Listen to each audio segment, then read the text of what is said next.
Hello friends, स्वागत है आपका अडानिया एजुकेशन एकेडमी के इस यूट्यूब चैनल पर। तो हमने एनसीईआरटी 12th क्लास का लेसन नंबर 3 स्टार्ट किया था, जिसका नाम है ह्यूमन रिप्रोडक्शन, यानी कि मानव में जनन। और इसमें सबसे पहले हमने बात की थी कि जो जनन होता है वो क्या होता है। हालांकि हम इसे 3 चैप्टर से लगातार पढ़ते आ रहे हैं। फर्स्ट चैप्टर में भी हमने जनन को पढ़ा था, जनन क्या होता है ना। उसके बाद में हमने इसकी विधियाँ पढ़ी थी। सेकंड चैप्टर में भी हमने जनन के बारे में बहुत कुछ सीखा। और थर्ड चैप्टर जो है हमारा, उसमें हम पढ़ने जा रहे हैं जनन। लेकिन जनन हम पढ़ेंगे किसके अंदर? मानव में। सेकंड चैप्टर के अंदर हमने पादपों में जनन पढ़ लिया था और अब हम पढ़ेंगे मानव में जनन। और इसको हमने स्टार्ट कर दिया था और हमने इसमें कुछ चीज़ें नॉर्मली हमने बेसिक चीज़ें देखी थी कि जनन क्या होता है, मानव में जो जनन होता है वो किस प्रकार का होता है, लैंगिक होता है कि अलैंगिक होता है, सेक्सुअल या असेक्सुअल होता है। तो हमने देखा था कि मानव में जनन जो होता है वो लैंगिक प्रकार का होता है, क्योंकि इसमें फर्टिलाइजेशन होता है, युग्मकों का निर्माण होकर युग्मक जो हैं वो आपस में संलयित होते हैं यानी मिलते हैं, और इसी क्रिया को हम कहते हैं फर्टिलाइजेशन, निषेचन। निषेचन के बाद में जो है भ्रूण का विकास होता है और एक नया शिशु बन जाता है ना। उसके बाद में हमने देखा था नर जनन तंत्र के बारे में। नर जनन तंत्र को हमने स्टार्ट कर दिया था और नर जनन तंत्र के हमने 2 भाग देखे थे।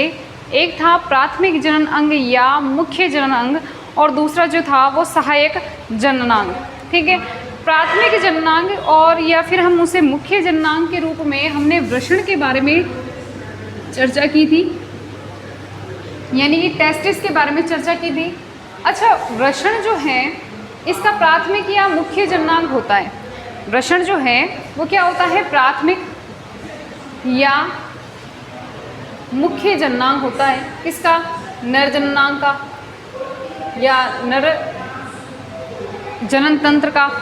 वृषण जो होता है वो प्राथमिक या मुख्य जननांग होता है। इसके 2 रीज़न हमने पढ़े थे, क्योंकि पहला जो होता है वो रीज़न क्या है कि ये शुक्राणु का निर्माण करता है, ये शुक्राणु का निर्माण करता है।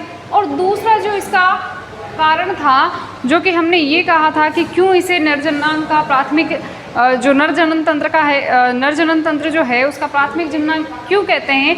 फर्स्ट कारण तो था कि शुक्राणु का निर्माण करता है। अच्छा, आपसे बोर्ड में अगर ये क्वेश्चन पूछ लिया जाए या फिर कोई भी आपसे किसी भी एग्जाम में पूछ लिया जाए कि वृषण को ही नर जनन तंत्र का प्राथमिक जननांग क्यों कहते हैं, तो 2 रीज़न है। एक तो शुक्राणु का निर्माण और दूसरा है जो नर जो हार्मोन्स होते हैं, लैंगिक हार्मोन्स जो होते हैं, यानी कि नर हार्मोन। और नर हार्मोन का हमने नाम पढ़ा था क्या? टेस्टोस्टेरोन। उसका निर्माण भी कौन करता है? वृषण करता है। इसी वजह से वृषण को हमने क्या कहा? नर जो जनन तंत्र है उसका प्राथमिक या मुख्य जननांग। ठीक है भाई, हमें नर के अंदर जो नर जननांग है उसका काम क्या करवाना है? मेनली तो ये 2 काम करवाने हैं, क्योंकि बच्चा डेवलप होगा कहाँ पर? माता के शरीर के अंदर। तो सिर्फ यहाँ पर तो युग्मकों का निर्माण करवाना है, और युग्मक जो नर युग्मक होता है उसे हम क्या कहते हैं? शुक्राणु कहते हैं। तो शुक्राणु का निर्माण भी यही कर रहा है। और नर हार्मोन जो कि हमारे नर जो शरीर होता है, नरों के अंदर यानी कि मेल के अंदर द्वितीयक लैंगिक लक्षणों को प्रकट करता है। अब द्वितीयक लैंगिक लक्षण की जैसे कि वही आवाज़ का भारी होना है ना, पूरे शरीर पर बालों का उगना, कंधे चौड़े होना, ऐसी बहुत सारी चीज़ें होती है, तो वो उनको हम कहते हैं द्वितीयक लैंगिक लक्षण। और उसका विकास भी कौन करता है? नर हार्मोन करता है, यानी कि टेस्टोस्टेरोन करता है। ठीक है, इसके बाद में हमने इसकी संरचना के बारे में चर्चा की थी। अच्छा, ये बातें मैं इसलिए बताती हूँ, पहले क्लास के पहले थोड़ा सा पहले रिवाइज कर लेना चाहिए ताकि आपको पहले वाली चीज़ें याद आ जाए। आगे जब हम जो भी चीज़ें पढ़ेंगे तो वो उससे रिलेटेड होगी। ऐसा नहीं हो कि पहले वाला भूल गए, आगे पढ़ते जा रहे। इसलिए मैं थोड़ा सा पहले रिपीट करवा देती हूँ। इसके बाद में हमने वृषण की संरचना के बारे में देखा था। वृषण की बेसिक जानकारी ली थी कि कैसे होते हैं, आकार में कैसे होते हैं, अंडाकार होते हैं, इनकी उत्पत्ति किससे होती है, तो मीजोडर्म से होती है। ऐसे कुछ चीज़ें हमने नॉर्मली देख ली थी। इसके बाद में हमने ये भी देखा था कि जो वृषण होते हैं वो वृषण स्थित कहाँ पे होते हैं, वृषण की स्थिति कहाँ होती है शरीर के अंदर। तो हमने ये देखा था कि वृषण जो होते हैं वो पेल्विक रीजन के अंदर होते हैं। पेल्विक रीजन का मतलब श्रोणी क्षेत्र। ठीक है, जैसे कि मैंने आपको उस दिन भी बताया था ये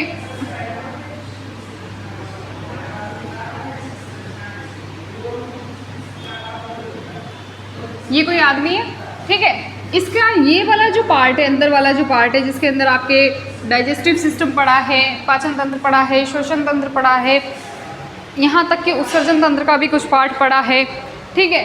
तो ये जो अंदर वाला जो संरचना होती है, इसे हम कहते हैं उदरीय गुहा, एब्डोमिनल कैविटी, ठीक है।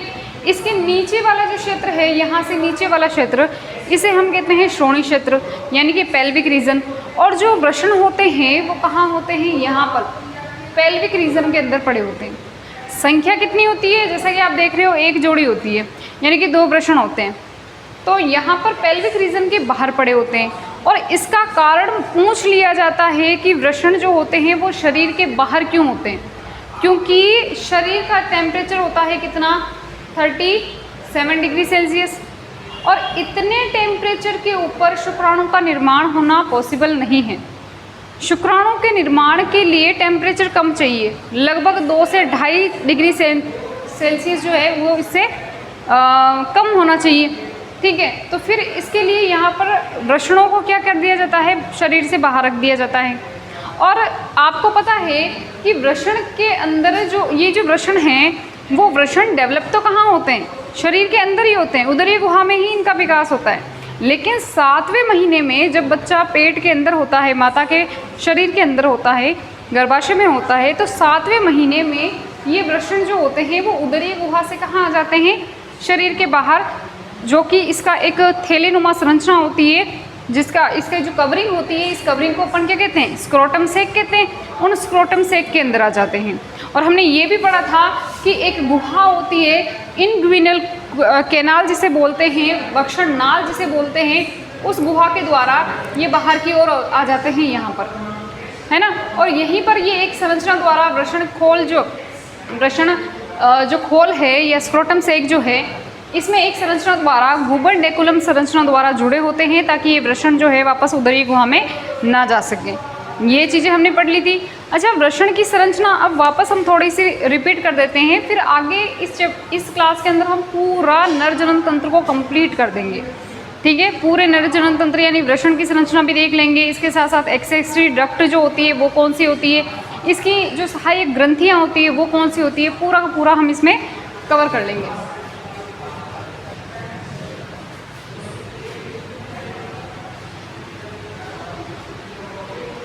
चलिए,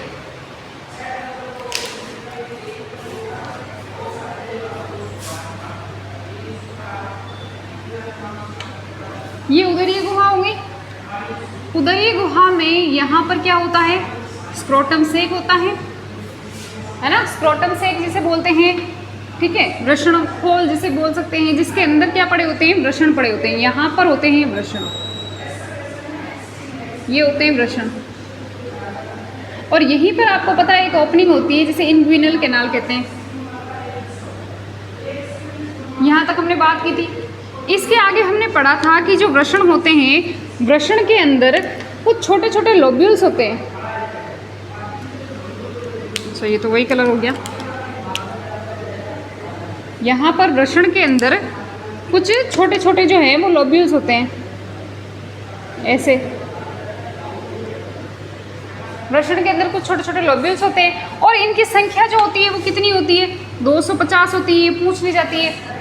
इन लोब्यूल्स के अंदर आपने ये चीज़ पढ़ी थी कि इनके अंदर कुछ छोटी छोटी सी पतली पतली सी नलिकाएं होती है, 1 से 3 हो सकती है, ठीक है। इनके अंदर पतली पतली सी क्या होती है, नलिकाएं होती हैं। और इन नलिकाओं को हमने नाम क्या दिया था, सेमिनिफेरस ट्यूब्यूल्स। क्या दिया था,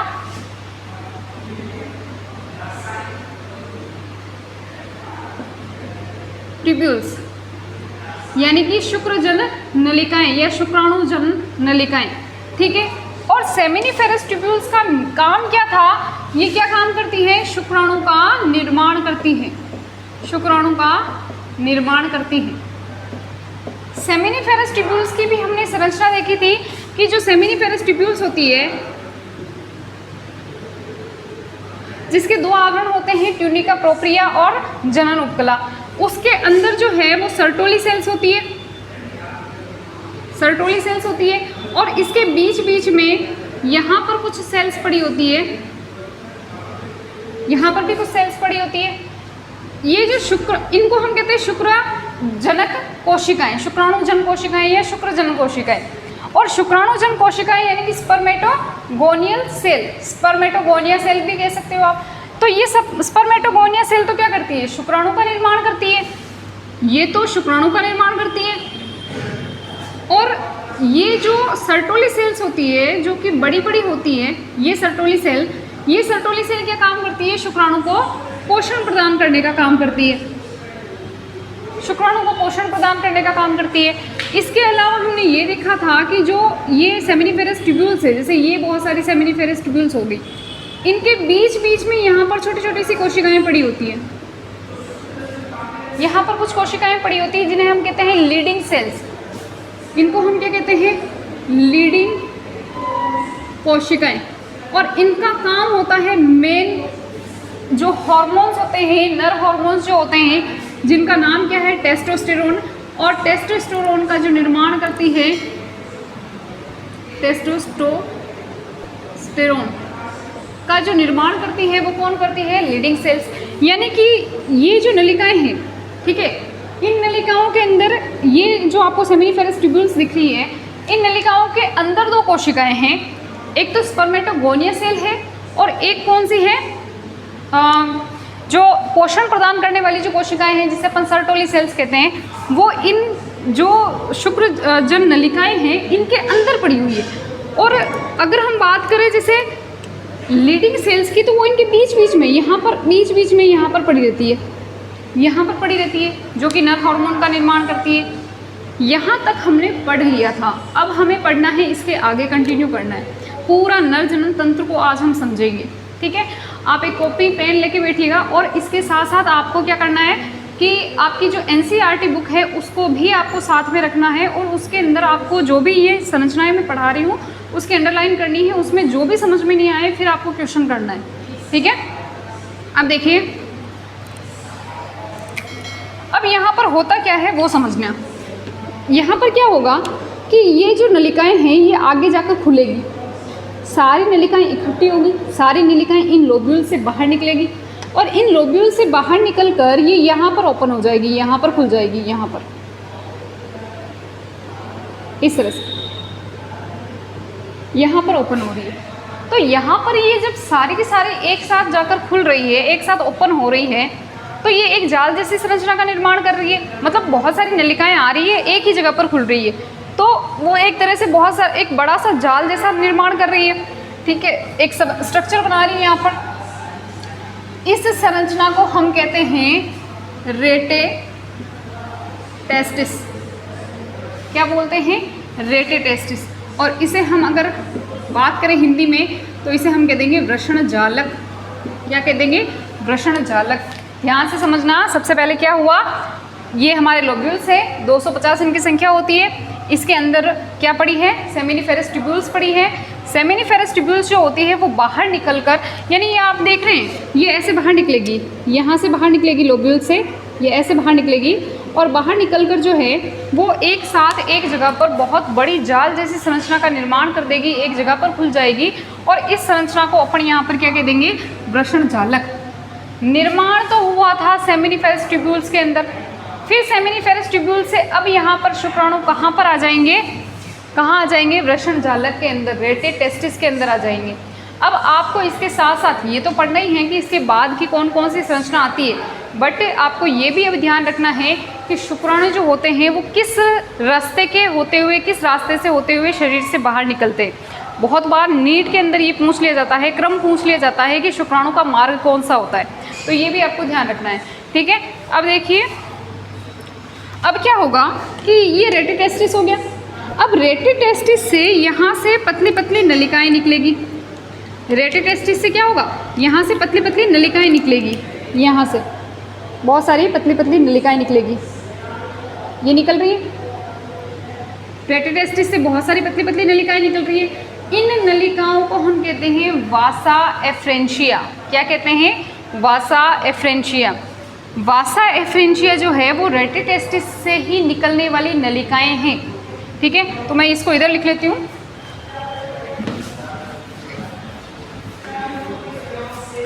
इन नलिकाओं को हम कहेंगे वासा एफ्रेंशिया। ठीक है, वासा एफ्रेंशिया। अब शुक्राणु जो है पहले तो सेमिनिफेरस ट्यूब्यूल्स में बने, फिर उसके बाद में रेटिटेस्टिस के अंदर आए, फिर अब जो है वो वासा एफ्रेंशिया के द्वारा जो है वो बाहर निकल जाएंगे शुक्राणु इससे वृषण से। ठीक है, इसे हम शुक्रवाहिका भी कहते हैं। हिंदी में क्या कह देंगे वासा एफ्रेंशिया को? शुक्रवाहिका। चलो लिख ही देती हूँ मैं।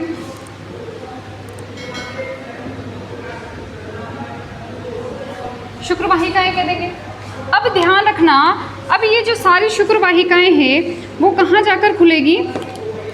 एक लंबी सी ऐसे नलिका बना देगी, ये ऐसे एक ऐसे ऐसे ऐसे, ऐसे मुड़ी हुई लंबी सी नलिका बना देगी। ठीक है, ये जो एक बड़ी सी नलिका में खुलती है जिसकी लंबाई लगभग होती है 6 मीटर। इस लंबी सी नलिका को हम कहते हैं एपिडिडाइमस। क्या कहते हैं? एपिडिडाइमस। ये ऐसे बन जाती है। इस संरचना को हम कह देंगे एपिडिडाइमिस। यहाँ लिख लेती हूँ मैं। और इसी को हम कहते हैं अधिवृषण। क्या कहते हैं? अधिवृषण।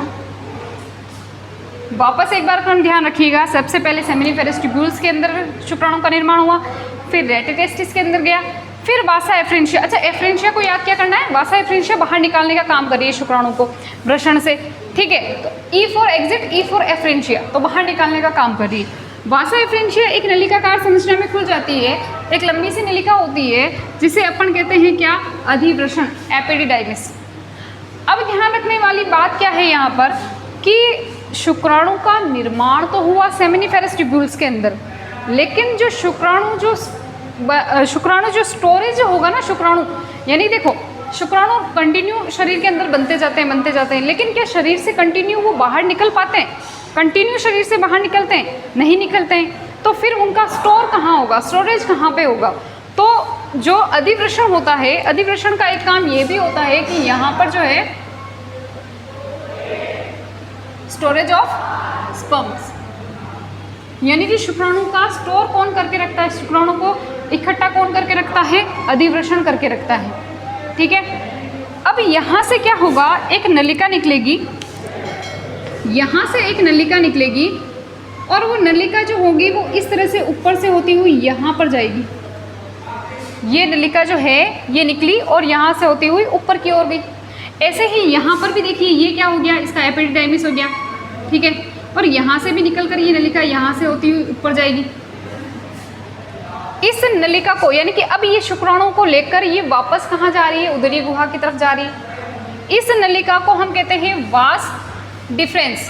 क्या कहते हैं? Vas deferens. मैं यहाँ पर लिख रही हूँ वास डिफरेंस। Vas deferens. शुक्रवाहिनी, क्या कह देंगे इसको? शुक्रवाहिनी।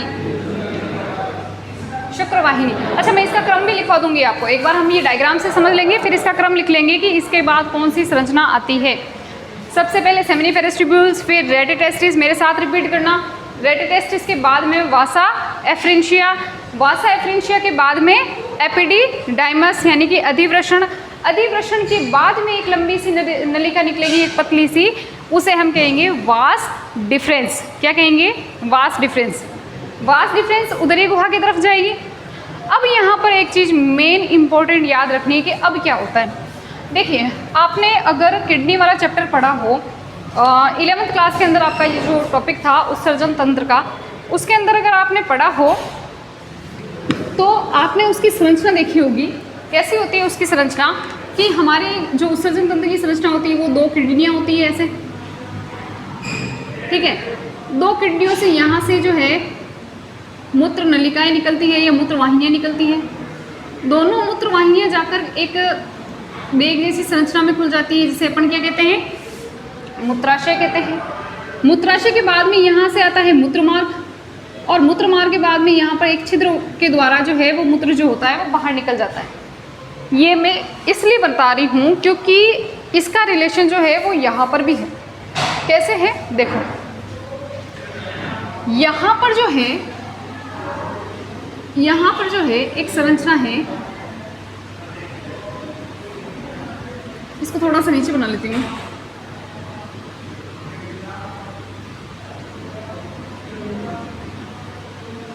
इस संरचना को अपन क्या कह देंगे? मूत्राशय कह देंगे। इस संरचना को हम कहते हैं मूत्राशय। मूत्राशय कह दिया, ठीक है। अब मूत्राशय के अंदर यहाँ से मूत्र को लाने वाली जो है वो नलिकाएं आ रही है, ऐसे यहाँ से मूत्राशय में मूत्र को लाने वाली नलिकाएं आ रही है, जिसे हम क्या कहते हैं? मूत्र वाहिनियाँ कहते हैं, ठीक है। लिख लेती हूँ यहाँ पे, मूत्र वाहिनियाँ, मूत्र वाहिनियाँ कहते हैं। मूत्राशय है, मूत्राशय के अंदर मूत्र को लाने वाली जो है, यूरिन को लाने के लिए नलिकाएं होती है, जिसे अपन मूत्र वाहिनियाँ कह देते हैं। अब होता क्या है कि मैं ये ऐसा क्यों बता रही हूँ? क्योंकि यहाँ पर जो अपन ने पढ़ी है क्या, ये संरचना कौन सी संरचना है? ये वास डिफरेंस है। ये वास डिफरेंस जो होती है ना, ये ऐसे जाती है, ऊपर की ओर जाती है, और ऊपर की ओर यहाँ से लपेट कर यहाँ पर आती है, ऐसे आती है।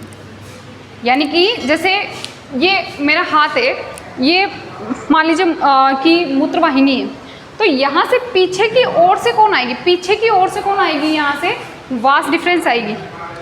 ऐसे ही इसके अंदर भी देखना, ये पीछे से हैंग करती हुई यहाँ पर आएगी, ऐसे आगे आगे से आएगी, पीछे से आगे आएगी। क्लियर है यहाँ तक? ठीक है। अब आप एक बार इसका स्क्रीनशॉट लीजिए, क्योंकि मुझे यहाँ पर थोड़ा रफ करना पड़ेगा, आगे हमें संरचनाएं पढ़नी हैं और भी बहुत सारी। तो एक बार आप इसका स्क्रीनशॉट ले लीजिए, क्योंकि जगह नहीं बचेगी मेरे।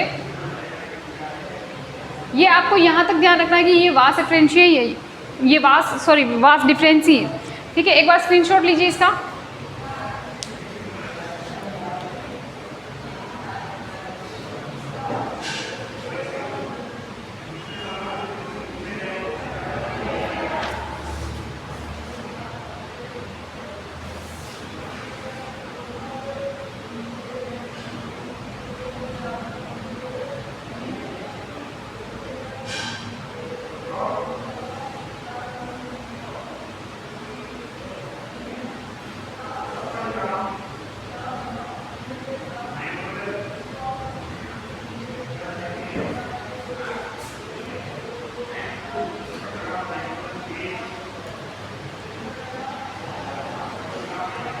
ले लिया होगा।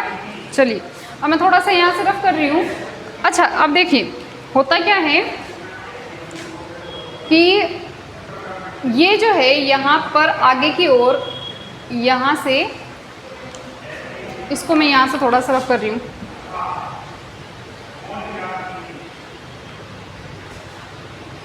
यहाँ से जो है ये मूत्र मार्ग निकलता है, ये मूत्र मार्ग है, और मूत्र मार्ग की यहाँ पर है ओपनिंग। मूत्र मार्ग की क्या है? यहाँ पर ओपनिंग। अच्छा ये पेनिस के अंदर मूत्र मार्ग जो होता है वो पेनिस के अंदर चलता जाता है। अब यहाँ पर क्या होगा? यहाँ पर आपको अब पढ़नी है इससे संबंधित ग्रंथियाँ। तो ग्रंथियों के अंदर यहाँ पर देखिए, यहाँ पर एक संरचना होती है, ये थोड़ा सा मैं मिटा देती हूँ। यहाँ पर इस प्रकार से पत्ते की जैसी, कलर नहीं दिखेगा आपको, पत्ते की जैसी यहाँ पर ऐसे ग्रंथियाँ होती है, पत्ते की जैसी यहाँ पर ग्रंथियाँ होती है। इनको हम कहते हैं सेमिनल वेसिकल, या इसी को हम कहते हैं शुक्राशय ग्रंथि। शुक्राशय ग्रंथि, सेमिनल वेसिकल।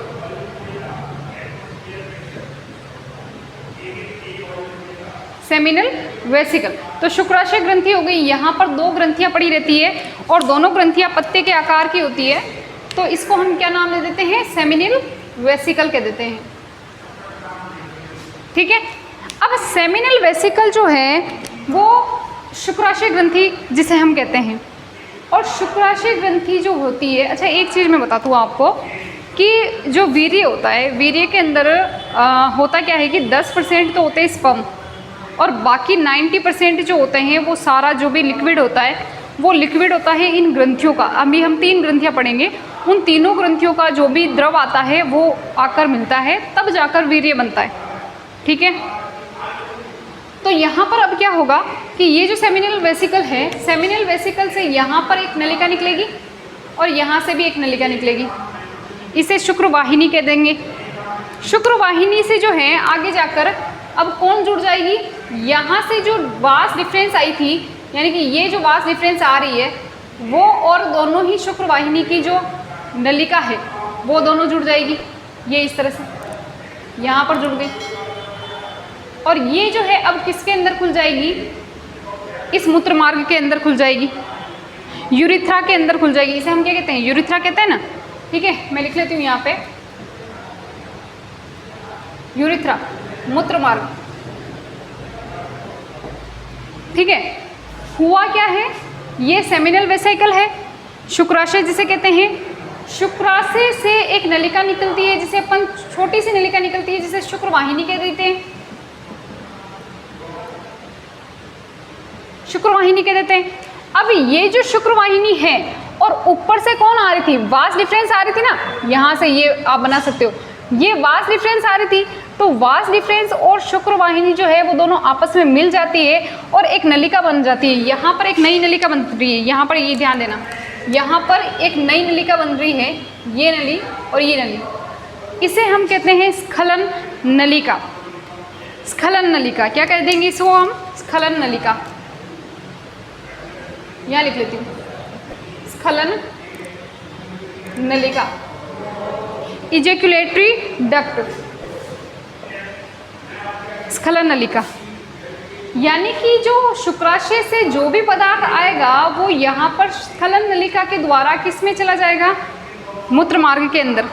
जो स्पर्म आ रहा है उसके साथ मिल जाएगा और वो मूत्र मार्ग के अंदर चला जाएगा। मेनली शुक्राशय के अंदर होता क्या है वो इम्पोर्टेंट है।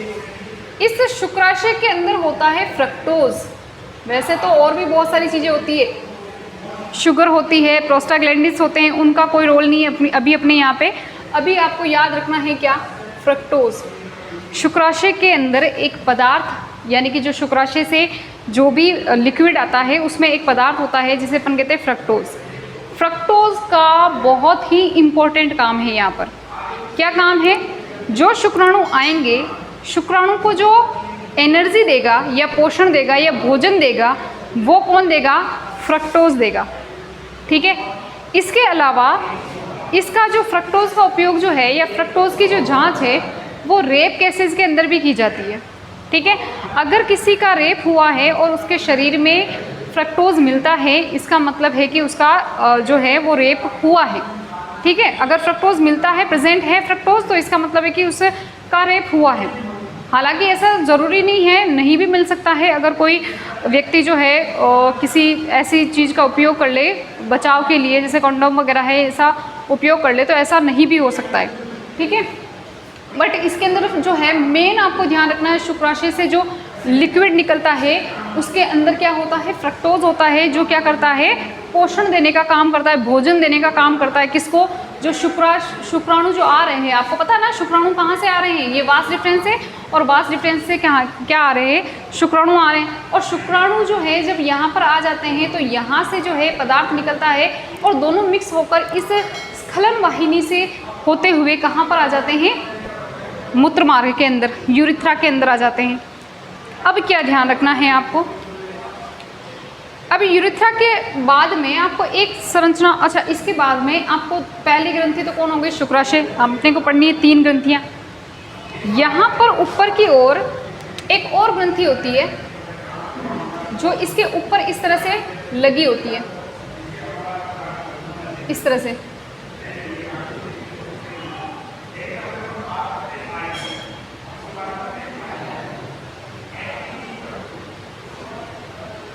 इस तरह से पूरी की पूरी जो है वो लगी हुई होती है। यानी कि आप देख रहे हो कि ये जो ये जो स्खलन नलिका है वो इसके अंदर से होती हुई, इसके अंदर से होती है, यानी कि ये जो ग्रंथि है इसके अंदर से होती हुई फिर किसके अंदर जा रही है, यूरिथ्रा के अंदर जा रही है।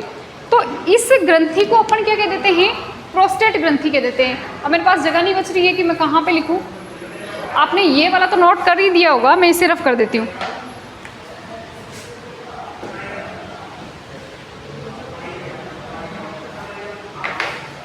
ये जो ग्रंथि होती है इसे हम कहते हैं प्रोस्टेट ग्रंथि।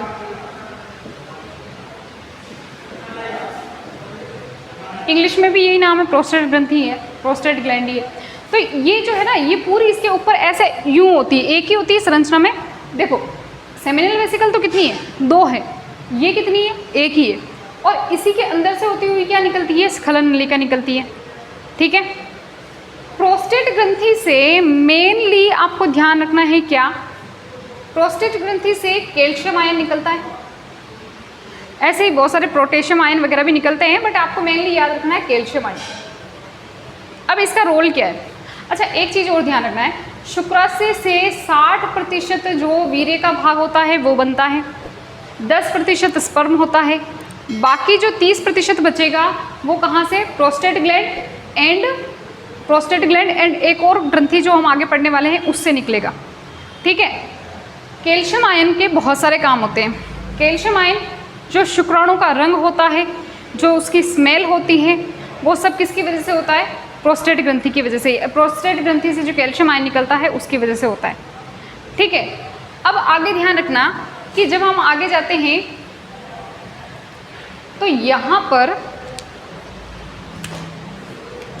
यहाँ पर एक और ग्रंथि होती है दोनों साइड में, एक तो नहीं कह सकते अपने से, 2 होती है, दोनों तरफ 2 ग्रंथियां होती है, और इन दोनों ग्रंथियों का नाम क्या है, बल्बो यूरिथ्रल ग्लैंड। क्या कहते हैं इसे, बल्बो यूरिथ्रल ग्लैंड, या फिर इसे क्या कहते हैं, काउपर ग्लैंड। ठीक है, तो 2 नाम हो गए इसके।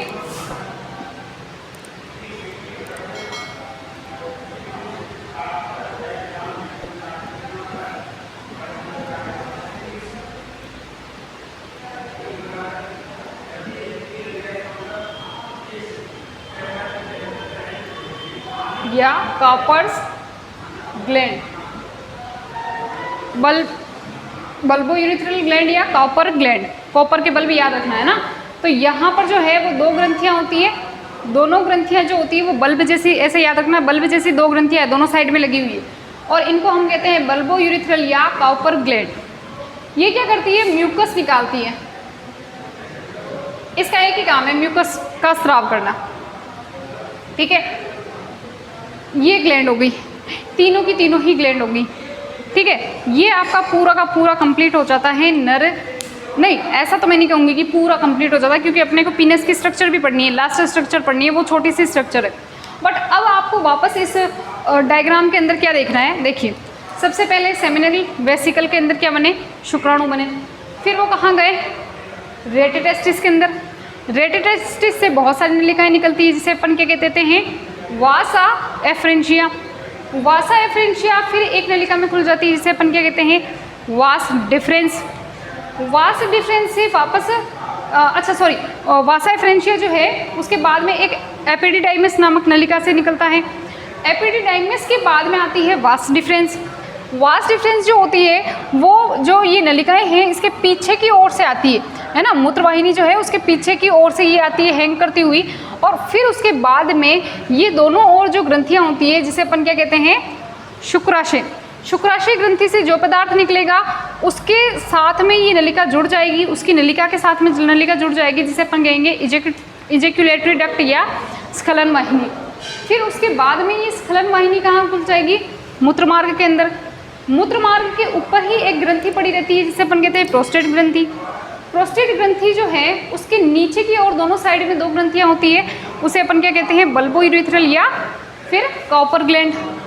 याद क्या क्या रखना है इन तीनों ग्रंथियों के बारे में कि वीर्य जो होता है, वीर्य जब जैसे 100% वीर्य है तो उसका 10% तो शुक्राणु होंगे, 60% सेमिनल वेसिकल से आएगा, और 30% जो है वो prostate and bulbo urethral gland से आएगा। ठीक है, सेमिनल वेसिकल्स का एक मेन इंपॉर्टेंट रोल यहाँ पर यह है कि इससे निकलता है फ्रक्टोज, और फ्रक्टोज जो होता है वो पोषण देता है शुक्राणुओं को। इसके बाद में अगर हम बात करें प्रोस्टेट ग्लैंड की, तो प्रोस्टेट से निकलता है कैल्शियम आयन, और कैल्शियम आयन की वजह से ही जो शुक्राणु होते हैं उनका रंग, गंध वगैरह जो भी होता है ना, वो सब इसी की कैल्शियम आयन की वजह से ही होता है। फिर आता है बल्बो यूरिथ्रल या कॉपर ग्लैंड, तो इससे निकलता है म्यूकस। ठीक है, यहाँ तक आप एक बार स्क्रीनशॉट लीजिए इसके आगे नेक्स्ट कंटिन्यू करते हैं।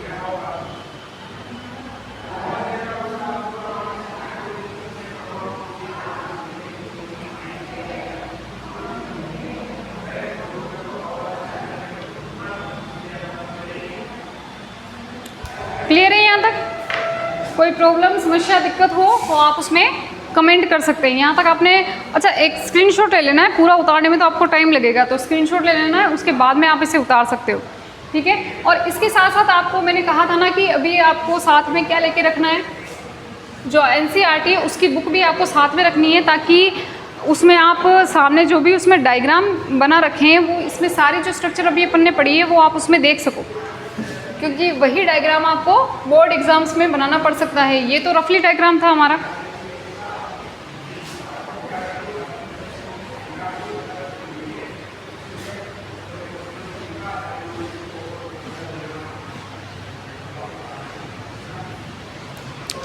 अब हमारी जो लास्ट स्ट्रक्चर है इसकी वो है पेनस की, या शिश्न जिसे हम बोलते हैं, ठीक है।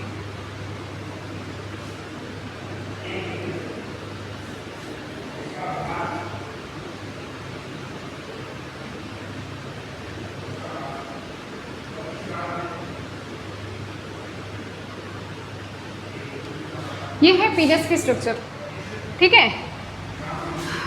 आगे वाला जो इसका पार्ट है इसे हम कहते हैं क्या, ग्लांस पेनिस, ठीक है। इसके ऊपर जो है यहाँ पर एक स्किन होती है जो इससे अटैच्ड होती है, यहाँ पर एक स्किन होती है जो इससे अटैच्ड होती है, यहाँ पर ऐसे इस तरफ भी हो जाएगी, इस तरफ भी ये अटैच स्किन है। अच्छा इसके अंदर क्या है पहले ये देख लेते हैं। इसके अंदर जो है वो यूरिथ्रा है ना, और यहाँ पर इसकी ओपनिंग है। ये जो स्किन है, अच्छा ये वाला जो पार्ट है ना, इस पार्ट को नाम देते हैं अपन शाफ्ट। ये जो स्किन है वो पहले यहाँ शाफ्ट वाले पार्ट पे तो क्या है, चिपकी हुई है। आगे जाकर ये जो स्किन है वो ऐसे ढीली पड़ जाती है, यानी कि यहाँ से जो है ये इससे अटैच्ड नहीं रहती है।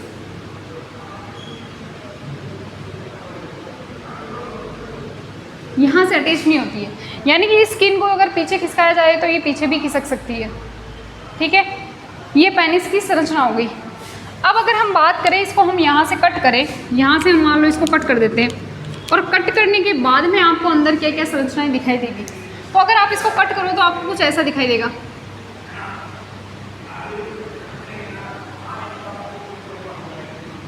इरेक्टाइल टिश्यू के बने यहाँ पर बंडल दिखाई देंगे आपको 3। इरेक्टाइल टिश्यू के बने यहाँ पर आपको 3 बंडल दिखाई देंगे। ये जो दोनों बंडल हैं इसे हम कहते हैं कॉर्पोरा कैवर्नोसा। ये जो है इसे हम कहते हैं कॉर्पोरा स्पॉन्जियोसम,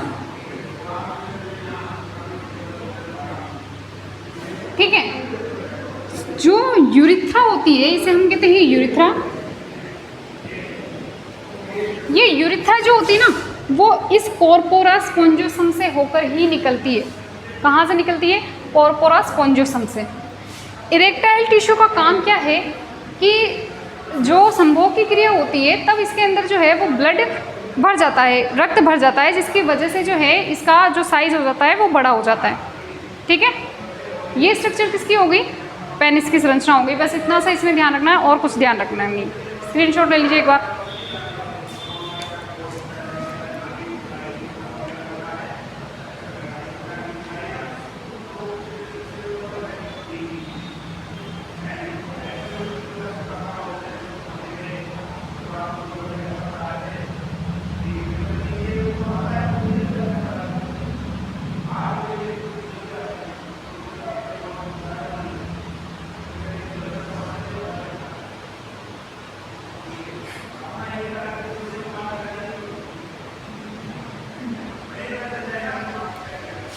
ले लिया होगा आपने स्क्रीनशॉट। अच्छा, इसका नाम मैं बताना यहाँ पे भूल गई, इसे हम कहते हैं फोर स्किन। ये ना, ये जो इसकी स्किन है इसे हम क्या कहते हैं, फोर स्किन। अब लिख लेना इसमें फोर स्किन, ठीक है। चलिए, अब हमने जो भी पढ़ा है एक बार इसे वापस हम देखते हैं, इसके जो कार्य हैं क्या क्या है वो देख लेते हैं इंपॉर्टेंट चीज़ों के।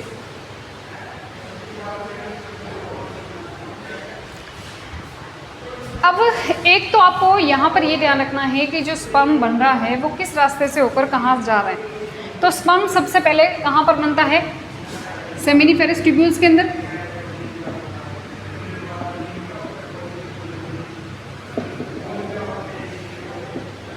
सेमिनिफेरस ट्यूब्यूल्स के अंदर। सेमिनिफेरस ट्यूब्यूल्स के बाद में स्पर्म कहाँ जाता है, रेटिटेस्टिस के अंदर। साथ के साथ आंसर करेंगे आप, रेटिटेस्टिस के अंदर। उसके बाद में कहाँ जाता है, वासा एफ्रेंशिया के अंदर। वासा एफ्रेंशिया के बाद में कहाँ जाएगा वो, एपिडिडाइमिस के अंदर। एपिडिडाइमिस के अंदर। एपिडिडाइमिस के बाद में कहाँ पर जाएगा वो, वास डिफरेंस।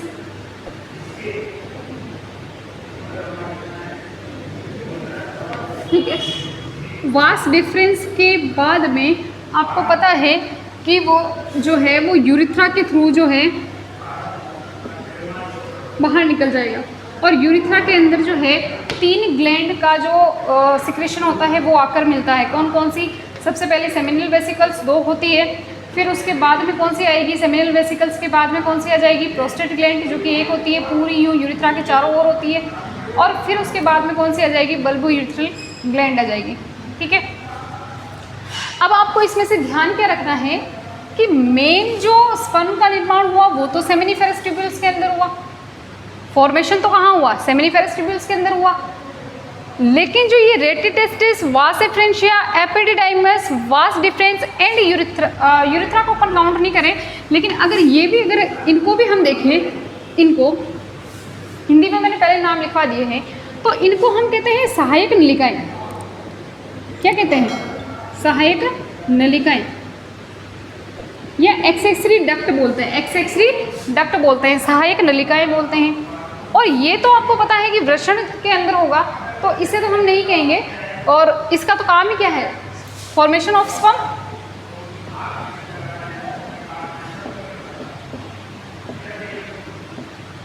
यानी कि शुक्राणु का निर्माण।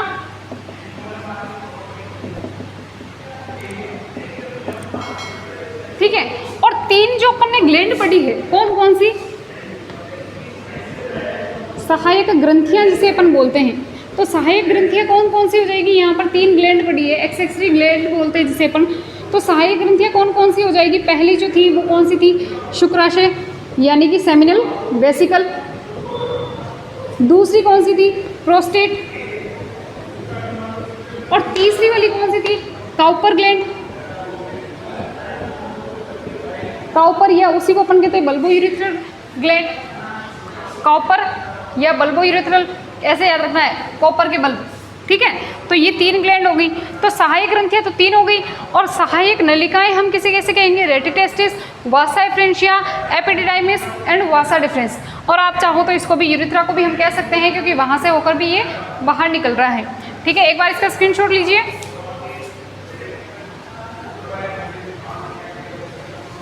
चलो,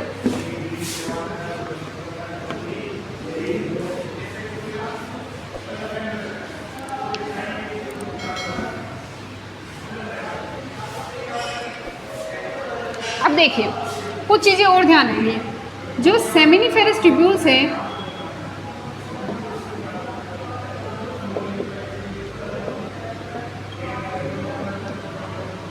शुक्राणुजन नलिकाएं,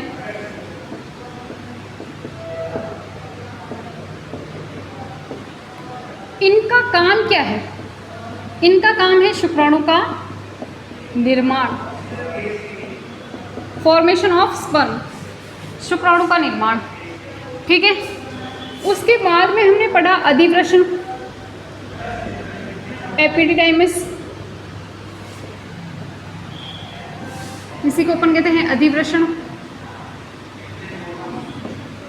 इसका बहुत ही इंपॉर्टेंट काम है। शुक्राणु का निर्माण तो यहाँ हो गया, लेकिन स्टोरेज जो होगा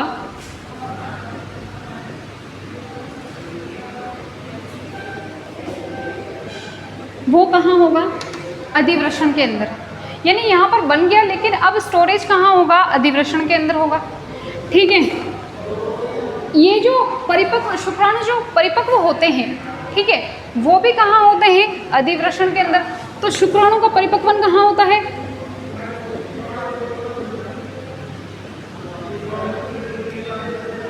ठीक है, ये भी आप संग्रहण लिख सकते हैं, है ना।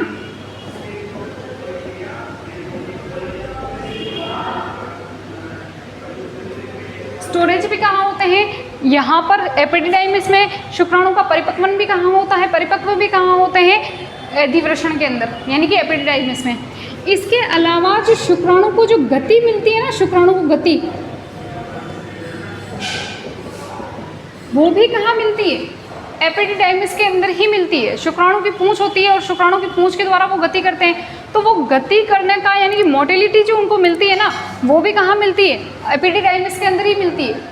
यहाँ तक कि जब शुक्राणु का शरीर से बाहर स्खलन नहीं होता है, तो बहुत दिनों के बाद जब वो पड़े रह जाते हैं, तो उनकी मृत्यु भी कहाँ होती है? अधिवृषण के अंदर। तो शुक्राणु की मृत्यु भी कहाँ हो जाएगी? अधिवृषण के अंदर। क्लियर है यहाँ तक? ठीक है। उसके बाद में हमने 3 ग्लैंड पढ़ी। कौन कौन सी? पहली जो ग्लैंड है वो कौन सी है? शुक्राशय ग्रंथि। ठीक है, शुक्राशय ग्रंथि से क्या निकलता है? मेन इंपॉर्टेंट आपको ध्यान रखना है, फ्रक्टोज निकलता है। और ये क्या करता है? पोषण देता है। किसको देता है? शुक्राणु को। शुक्राणु को क्या देता है? पोषण देने का काम करता है। ठीक है, उसके बाद में हमने कौन सी ग्रंथि पढ़ी? प्रोस्टेट। और प्रोस्टेट ग्लैंड जो होती है, उससे मेन आयन अपने को याद रखना है कैल्शियम। अच्छा, इसे प्रोस्टाग्लैंडिन्स वगैरह ये बहुत सारे निकलते हैं, पर याद नहीं रखना है। कैल्शियम आयन, कैल्शियम आयन का काम क्या है? जो शुक्राणु को जो रंग देता है, रंग, और इसको जो गंध प्रदान करता है, ठीक है, वो सब कौन करता है? Calcium ion. ठीक है, इसके बाद में हमने कौन सी पढ़ी? नेक्स्ट जो है बल्बो यूरेथ्रल, या उसे हम क्या कहते हैं? Cowper gland. और इससे क्या निकलता है? म्यूकस। म्यूकस स्रावित होता है। अब ध्यान क्या रखना है? जो शुक्राणु होते हैं ना, शुक्राणु जहाँ पर इनका निर्माण हो रहा है, तो शुक्राणु तो होते हैं कितने? ओनली 10%। शुक्राशय से जो पदार्थ निकलता है वो कितना? 60%। और बाकी जो दोनों ग्रंथियाँ बची है उसमें कितना हो जाएगा? 70%। तो सबसे ज़्यादा जो पदार्थ मिला होता है वो कौन होता है? शुक्राणु का पदार्थ, सॉरी, शुक्राशय से जो पदार्थ निकलता है वो। अच्छा, इसमें सिर्फ फ्रक्टोज नहीं होता है, और भी बहुत सारी चीज़ें होती है। तो जो यहाँ से जो भी लिक्विड निकलेगा, ठीक है, वो जो भी फ्लूइड निकलेगा वो 60% होगा। और ये जो शुक्राणु प्लस इन तीनों की जो मिश्रण होता है, ये जो सारा शुक्राणु और इन तीनों ग्लैंड से जो भी पदार्थ निकल कर आ रहा है, वो सब मिलकर फिर बनाता है वीर्य, यानी सीमन। सीमन जिसे बोलते हैं, फिर वो जाकर क्या बनाता है? वीर्य। यानी टोटल फिर बनता है वीर्य, सिर्फ शुक्राणु से वीर्य नहीं बनता है। ठीक है, तो यहाँ तक अपना जो है पूरा का पूरा क्या कंप्लीट हो चुका है? नर जनन तंत्र कंप्लीट हो चुका है। इसके आगे हम पढ़ेंगे क्या? मादा जनन तंत्र। तो इसमें अगर आपको कोई भी समस्या हो, दिक्कत हो, तो आप कमेंट करके लिखें, उसमें मैं आपको आंसर कर दूंगी, या अगले ही क्लास के अंदर मैं आपको आंसर कर दूंगी। ठीक है, आप एक बार इसका स्क्रीनशॉट ले लीजिए। ये शॉर्टकट में लिखा है मैंने, आप अपने हिसाब से इसके नोट्स बना सकते हैं। आप इनको अपनी कॉपी में उतार सकते हैं। आपको एनसीईआरटी तो साथ में लेके बैठनी ही है। ठीक है, इसके अलावा नोट्स आपको कहाँ मिल जाएंगे? टेलीग्राम के ऊपर मिल जाएंगे। तो आज की क्लास हमारी यहीं तक। Thank you. और इन क्लासों को ज़्यादा से ज़्यादा शेयर कीजिए, लाइक कीजिए, सब्सक्राइब कीजिए। ठीक है, ताकि हमें भी, बार बार बोलती हूँ मैं, कि एनर्जी मिले कि हमें क्लास लेनी है बच्चों के लिए, क्योंकि बच्चों का इतना अच्छा रिस्पॉन्स आ रहा है। ठीक है, थैंक यू।